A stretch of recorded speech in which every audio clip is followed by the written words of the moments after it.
Hello friends. तो friends की बात तो हो रही है, लेकिन इन फ्रेंड्स ने जो कमाल कर दिया है उसकी बात ज़्यादा हो रही है। और ये जो कमाल किया है, ये बहुत ज़्यादा कमाल किया है। ऐसा कमाल पिछले कई दशकों में नहीं हुआ है और इसलिए ये खुशी थोड़ी ज़्यादा है। ये जो जेन ज़ी है, उन्होंने वो करके दिखा दिया है जो पिछले कई दशकों से करने की जो कवायद है, जो कोशिश है, वो बहुतों ने की है लेकिन कामयाब नहीं हो पाए हैं। जेन ज़ी जिनको हम ये समझते हैं कि वो सिर्फ़ रील बनाते हैं, रील देखते हैं और उनको ना किसी सोशल एक्टिविटी से मतलब है, ना किसी फैमिली से मतलब है, ना किसी भी इश्यू से कोई उनको लेना-देना है, वो सिर्फ़ अपनी मस्ती में रहते हैं। लेकिन अपने आप को जिस तरह से उन्होंने इस बार प्रेज़ेंट किया है, वो दिखाने के लिए, बताने के लिए काफ़ी है कि किस तरह से उन्होंने इस बार पूरे इस मूवमेंट को इसमें जान झोंक दी है। लेकिन इसके कई मायने निकले हैं। इस बार जो प्रदर्शन हुआ है, जिस तरह से ये प्रोटेस्ट हुआ है, ये सिर्फ़ एक प्रोटेस्ट नहीं था। इसको हम डिकोड करने की कोशिश करेंगे कि ये प्रोटेस्ट क्यों ख़ास रहा, समझने की और समझाने की कोशिश मैं करता हूँ आपको। देखिए, पिछले लगभग 12 सालों से सत्ता में बैठी है मोदी सरकार और लगातार कई फ़ैसलों को लेकर बात हुई है, कई विषयों को लेकर सरकार को बार-बार घेरा जाता रहा है, लेकिन चूँकि विपक्ष जितना मज़बूत होना चाहिए उतना मज़बूत दिखाई नहीं दिया और शायद यही वजह है कि इसलिए 3 बार से लगातार सरकार में जो बीजेपी है वो आ रही है, सत्तारूढ़ हो रही है। लेकिन इस बार जो मामला था वो कुछ और था, सिचुएशन कुछ और थी। इस बार इस कौम ने ये बता दिया है कि अब भी लोकतंत्र ज़िंदा है, अब भी लोगों के अंदर संवेदनाएँ ज़िंदा हैं और अब भी लोग अपने मुद्दों के लिए आँखें खोले हुए हैं, कान खोले हुए हैं और वो सब पर निगरानी बनाए हुए हैं कि कौन क्या करता है, कौन क्या कहता है और किसकी क्या ज़िम्मेदारी है, कौन अपनी ज़िम्मेदारी पे खरा उतर रहा है, कौन नहीं उतर रहा है। इन तमाम विषयों को उन्होंने इस बार डिकोड कर दिया है। अब तक के जिस तरह के हालात थे, ये लगता था कि लोग सर्वव्यापी तौर पर ये मान चुके हैं कि इकलौते मोदी जी ही हमारे देश के भगवान हैं और उसके अलावा देश में और कोई दूसरा विकल्प नहीं है। लेकिन इस आंदोलन ने ये साबित कर दिया है कि देश में जनता जनार्दन से बढ़कर कोई भी नहीं है।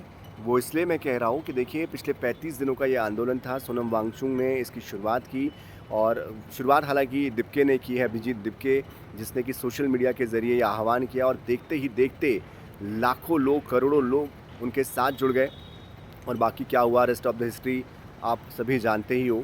लेकिन इस आंदोलन की जो सबसे महत्वपूर्ण बात ये रही कि जिस तरह से अब तक के डेमोक्रेसी को लेकर जो हालात बने हुए थे, एक तरफ़ा जो चीज़ें चल रही थी, कहीं न कहीं इस मूवमेंट ने ये साबित कर दिया है कि एक तरफ़ा कुछ भी नहीं चल सकता है।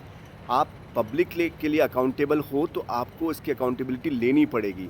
आज नहीं लेंगे तो कल लेनी पड़ेगी और अगर आप नहीं लेना चाहते हैं, ज़िद करते हैं, तो फिर ज़िद जो है वो जनता भी करना जानती है, ये युवा भी जानते हैं। आपको याद होगा कि किस तरह से इंदिरा गांधी के ज़माने में जेपी मूवमेंट के समय में एक नारा लगा था कि सिंहासन खाली करो कि जनता आती है। तो ये वही दौर फिर से एक बार अपने आप को रिपीट करता हुआ नज़र आ रहा है, जहाँ पर इन जेन ज़ी ने ये बता दिया कि अपने अनोखे तरीक़ों से वो सरकार को झुका सकते हैं और दिप्के ने भी आखिर में यही कहा कि झुकती है दुनिया, झुकाने वाला चाहिए।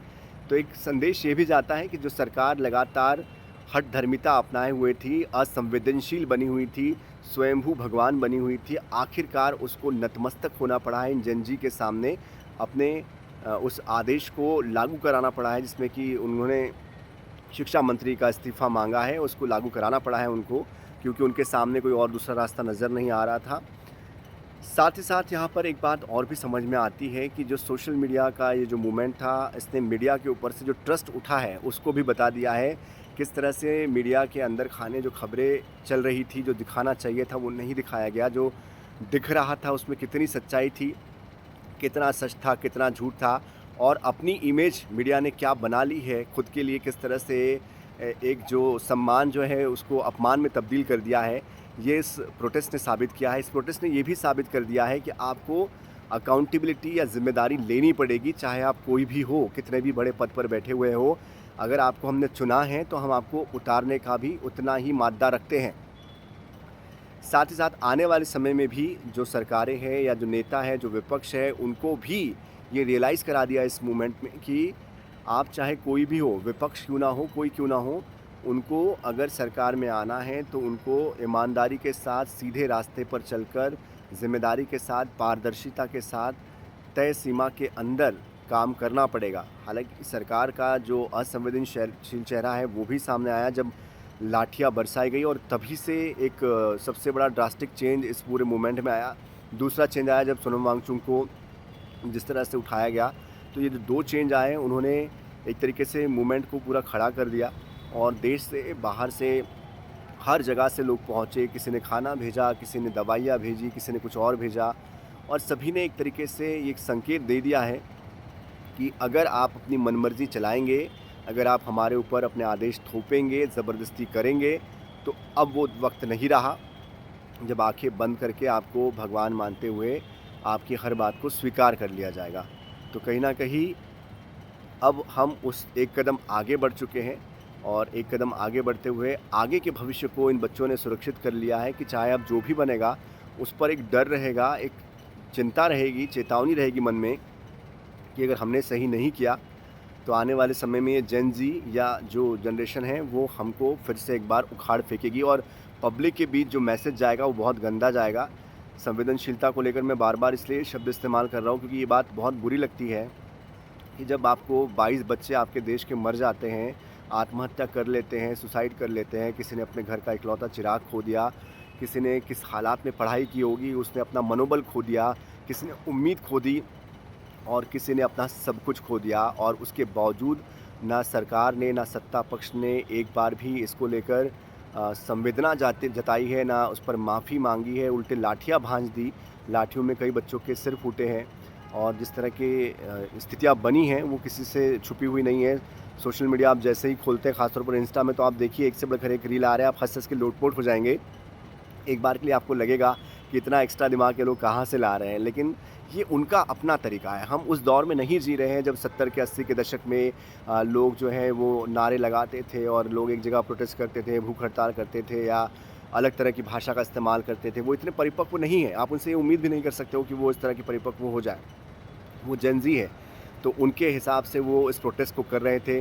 वो लाठियाँ भी खा रहे थे, पुलिस वालों से जाकर मुस्कुराते हुए सवाल भी पूछ रहे थे कि आज तो नहीं मारेंगे, आज मैंने ब्रेकफास्ट नहीं किया है। कोई कहता है कि आंसू गैस क्या नहीं चलाएँगे आप लोग? कोई खाना भी ऑफ़र कर रहा है। तो ये संवेदनशीलता है उनके अंदर की, जो बताती है कि हमारा भविष्य जो है वो सुरक्षित हाथों में होगा, और भविष्य के लिए जो हमें चिंता थी कि हमारा जेन ज़ी क्या करेगा, उसका जवाब इस मूवमेंट ने दे दिया है। आने वाले समय में सरकार के लिए चेतावनी है कि अब भी अगर वो नहीं सुधरी, अब भी नहीं बदली, जनता को साथ लेकर नहीं चली, तो वो दिन दूर नहीं है कि जनता फिर से एक बार सड़कों पर होगी।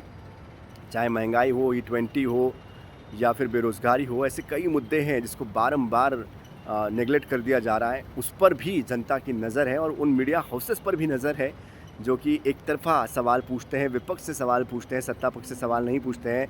ज़िम्मेदार जो सत्ता में बैठे हैं उनसे सवाल पूछना छोड़कर उनकी तरफदारी करते हैं, उनका फेस सेव करते हैं। उनको भी इस मूवमेंट ने उजागर कर दिया है। जो अविश्वसनीयता पैदा हो गई है ना, वो इस तरफ भी इशारा करते हैं कि अब विश्वास सोशल मीडिया पर ज़्यादा बढ़ गया है, उन बच्चों पर बढ़ गया है, उन तमाम लोगों पर बढ़ गया है जो ग्राउंड रिपोर्टिंग कर रहे हैं और वहाँ से जाकर हकीकत बयां कर रहे हैं। यहाँ तक कि वो कई नामी चेहरों को ट्रोल भी कर रहे हैं। तो चौथा स्तंभ कहाँ पर खड़ा है, सत्ता कहाँ पर खड़ी है, ये भी इस मूवमेंट ने बता दिया है। अगर हम अपनी ज़िम्मेदारी ईमानदारी से निभाते तो शायद आज ये दिन नहीं आता जब बच्चों को इस तरह से सड़क पर उतरना पड़ता, इस तरह का मूवमेंट क्रिएट करना पड़ता। लेकिन जो भी हो, कुल मिलाकर इस आंदोलन ने फिर से एक बार सभी को एक तरीके से नई एनर्जी के साथ रिचार्ज कर दिया है। फिर से एक बार ये बता दिया है कि अब भी कौमों में खून ज़िंदा है, लहू ज़िंदा है, गर्म लहू है। अब भी हमारे अंदर वो जो एक लड़ने की ताकत है वो हमें बचाए हुए है, ज़िंदा रखे हुए हैं। लोकतंत्र अब भी ज़िंदा है, और ये लोकतंत्र ऐसे ही भविष्य में भी ज़िंदा रहेगा, इस बात की खुशी है। और इसलिए मुझ जैसे कई जो युवा हैं या कई जो ऐसे जर्नलिस्ट हैं जो कि ज़मीन पर, धरातल पर जो मुद्दे हैं उनसे जुड़े हुए हैं, या जिनको लगता है कि इसके लिए न्याय होना चाहिए, जो हमेशा न्याय का पक्ष देने की कोशिश करते हैं अपने लेवल पर, उनके लिए ये खुशी का मौका है। ये अलग बात है कि कई लोग हमें भी सर्टिफिकेट देने की कोशिश ज़रूर करते हैं, लेकिन कहीं ना कहीं ये जो रीजनल मीडिया हाउसेस है, अब कहीं ना कहीं उनके लिए एक सम्मान और बढ़ गया है इस मूवमेंट की वजह से, क्योंकि हम कम से कम सवाल पूछ रहे हैं बतौर रीजनल चैनल पर। लेकिन नेशनल वालों को एक बार ये सबक लेना होगा कि अब की बार वो नहीं सुधरे तो उनकी टीआरपी, उनकी जो भव्यता है, उनकी जो दिव्यता है, उनका जो व्यवसायीकरण है, उसकी स्थिति क्या हो सकती है। क्योंकि कहीं न कहीं वो जो ब्रांड जो उनको एडवर्टाइज़मेंट दे रहे हैं, वो भी इस बात को अब समझेंगे और समझकर एक्शन लेंगे, हम उम्मीद करते हैं। लेकिन जेन ज़ी ने जो किया है, उसके लिए उनको सलाम है, सैल्यूट है और भविष्य के इस लोकतंत्र के लिए आपको शुभकामनाएँ हैं। ऐसे ही आगे बढ़ते रहिए, हर उस बात पर, हर उस मुद्दे पर अपने सवाल खड़े करते रहिए, जहाँ पर लगता है कि अन्याय है, अधर्म है या फिर लोकतंत्र के ख़िलाफ़ है। जय हिंद, जय भारत। शुक्रिया।